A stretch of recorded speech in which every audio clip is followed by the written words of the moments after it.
Hey guys, Non-Zero here, coach of the Chicago Blacephalon, bringing you my Week 1 recap versus TFMC and the Paulista Politoeds. So, my opponent's link will be in the description, as will the link to the team builder that I put up yesterday. If you haven't seen that, you can go and check it out if you want. You can see the squad my opponent elected to bring, and the first things I noticed are that he didn't bring Swampert and he didn't bring Golbat. Those are his two main phasers, but the only other measures he has for my two setup mons, being Snorlax and Araquanid, are potentially Switcheroo on Chandelure and Switcheroo on Klefki. So those are the two things I wanted to watch out for, and if neither of those happened, then I just kind of win with my setup sweepers.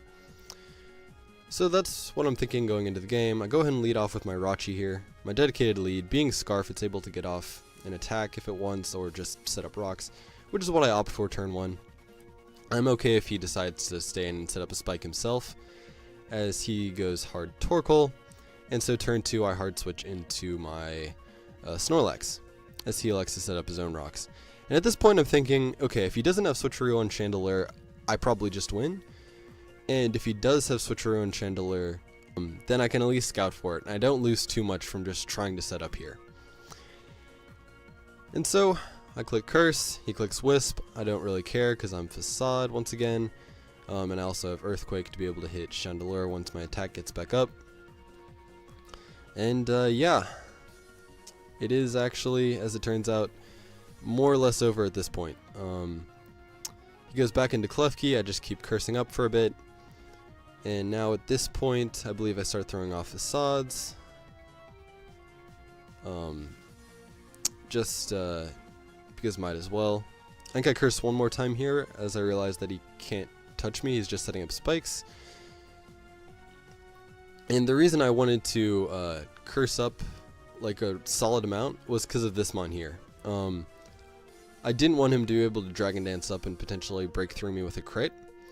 So at +4, even when I'm burnt, Facade still picks up the one-shot, which is great. Earthquake doesn't quite pick up the one-shot on Chandelure, unfortunately, but it doesn't matter too much because you can see Fire Blast is bouncing off. That's thick fat Snorlax for you. And yeah, he just didn't really have an answer to this, so I think I rest at this point, or attempt to, just to avoid anything crazy from happening. I don't really have to worry about Shiftry setting up with an SD or anything, because I'm only going to be asleep for one more turn. And he was mentioning here that he was going for a self-destruct crit, but the funny thing is, even a self-destruct crit would have done, I think, like 60 or something. So Snorlax was looking to come through, as he goes here into Heliolisk, and I'm able to very comfortably tank that Thunderbolt, hit back with an Earthquake, and then I think one more Earthquake to, or a couple more Earthquakes to finish the game off against this Torkoal.